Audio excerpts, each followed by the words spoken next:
या श्री स्वयं सुकृतिनां भुवनेश्वरलक्ष्मी पापात्मना घृतधियां हृदयेषु बुद्धि श्रद्धां सतां कुलजना प्रभस्य लज्जां तान् त्वान्नता स्म परिपालय देवी विश्वं श्री महालक्ष्मी नमः।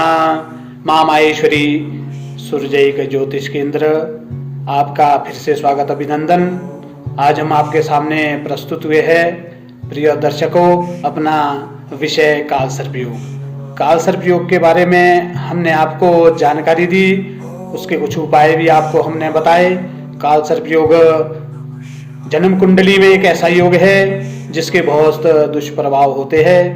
तो आज हम आपको बताएंगे काल सर्पयोग के प्रकार। काल सर्पयोग हमारे ज्योतिष शास्त्र के अनुसार 12 प्रकार का माना गया है और जन्म कुंडली में जो सबसे पहला काल सर्पयोग बनता है जो लगन भाव और सप्तम भाव से बनता है।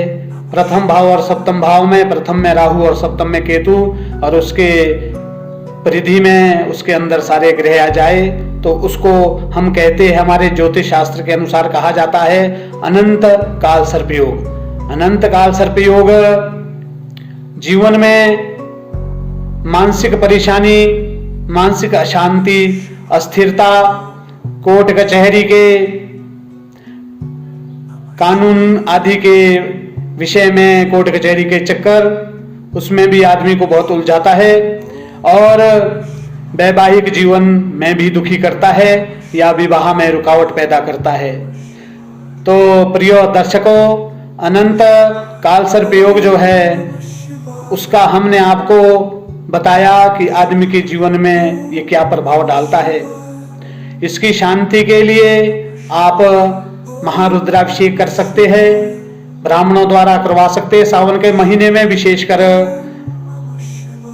29 जुलाई को अभी हमारे नागपंचमी का महायोग बन रहा है। नागपंचमी की तिथि आ रही है, उस दिन आप शिव शंकर के मंदिर में जाकर चांदी के नाग का पूजन करवा के उसको दान कर सकते हैं। और जो इसमें दूसरा प्रकार है वो है कुलिक काल सर्पयोग। कुलिक काल सर्पयोग यदि द्वितीय भाव में, धन भाव में राहु बैठे हो और अष्टम संकट वाले भाव में केतु बैठे हो, उसके अंदर सारे ग्रह आ जाए, उसकी पृथ्वी में सारे ग्रह आ जाए कुंडली में, तो उसको हमारे ज्योतिष शास्त्र के अनुसार कहते हैं कुलिक काल सर्पयोग। कुलिक काल सर्पयोग धन कमाने में बहुत कड़ी मेहनत करवाता है, खर्चा अधिक बढ़ता है और परेशानी बहुत होती है। आदमी के जातक के शरीर में बहुत पीड़ा भी होती है और आदमी को कंगाल भी बना देता है और आदमी को अपयश, अपकीर्ति, समाज में उसकी कीर्ति को भी कम करता है। तो कुलिक काल सर्पयोग के बारे में हमने आपको बता दिया, ये द्वितीय प्रकार का काल सर्पयोग होता है। तो प्रिय भक्तों, अब हम आपसे बात करेंगे तृतीय काल सर्पयोग कौन सा बनता है। वासुकी काल सर्पयोग। वासुकी काल सर्पयोग यदि तीसरे पराक्रम भाव में राहु आ जाए और भाग्य में नवम भाव में केतु आ जाए तो उसको कहते हैं वासुकी काल सर्पयोग।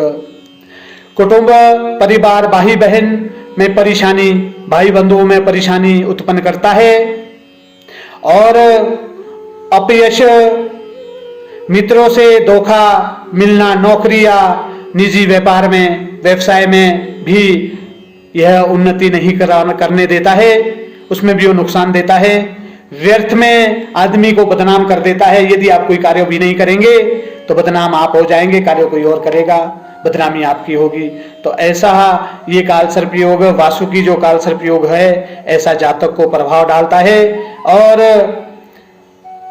आत्मीय का बिछोह, जो आपके नजदीकी है, जो आपके बिल्कुल सगे संबंधी होते हैं, उनका बिछोह भी कराता है, उनसे आपको दूर करता है। तो प्रिय दर्शकों, आज हमने 3 प्रकार के आपको काल सर्पयोग के प्रभाव बताए कि यदि आप खुद भी अपनी कुंडली में देख सकते हैं। पहला हमने आपको बताया था अनंत काल सर्पयोग। प्रथम भाव में, लगन में अगर राहु बैठ जाए और सप्तम भाव में केतु बैठ जाए तो उसको अनंत काल सर्प योग कहते हैं, और दूसरा होता है कुलिक काल सर्प योग। द्वितीय धन भाव में अगर राहु बैठ जाए और अष्टम में केतु बैठ जाए, और तीसरा जो वासुकी बताया था हमने, उसमें तृतीय भाव में अगर राहु बैठ जाए और भाग्य भाव में केतु बैठ जाए, तो ये 3 प्रकार के काल सर्प योग इस प्रकार से इनका प्रभाव रहता है।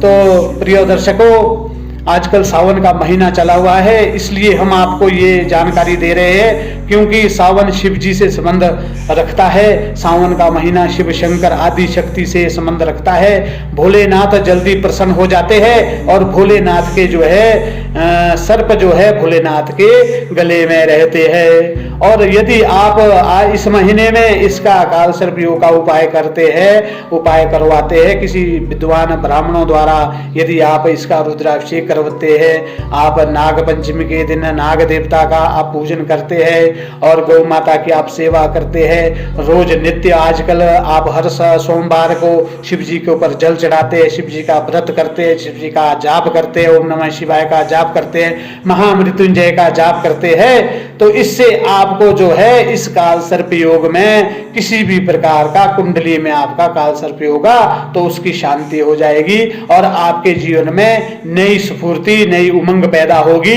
जिनका व्यापार नहीं चल रहा उनका व्यापार भी अच्छा चलने लगेगा, जिनका शरीर ठीक नहीं रहता है, स्वास्थ्य ठीक नहीं रहता है, वो भी स्वस्थ हो जाएंगे, और शिव शंकर के आशीर्वाद से आपके परिवार में भी सुख शांति बनेगी, और धन के नए योग बनेंगे, आपके पास धन का आगमन होगा, और हर प्रकार की परेशानी आपकी थोड़ी कम हो जाएगी।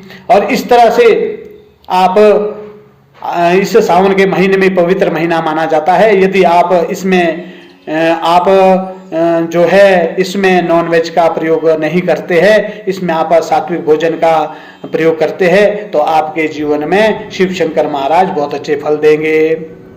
तो इस तरह से हमने आज आपको 3 प्रकार के काल सर्प योग के बारे में बताया। आप अपनी जन्म कुंडली में स्वयं भी देख सकते हैं। आगे हम आपको जो 9 काल सर्प योग और है उनकी भी जानकारी देंगे। आप हमारे इस YouTube चैनल को देखते रहिए, इसे लाइक कीजिए, सब्सक्राइब भी कीजिए, और आपकी सारी मनोकामनाएं पूर्ण होगी। माता रानी आपको सारे संकटों से दूर करे और आपके जीवन में धन धान्यों की वृद्धि करे, नैरुज्य आपको दीर्घायु दे। इन्हीं शब्दों के साथ हम आपसे रोज मिलते रहेंगे और भी आपको जानकारी देते रहेंगे। जय माता दी, जय माता दी, जय माता दी।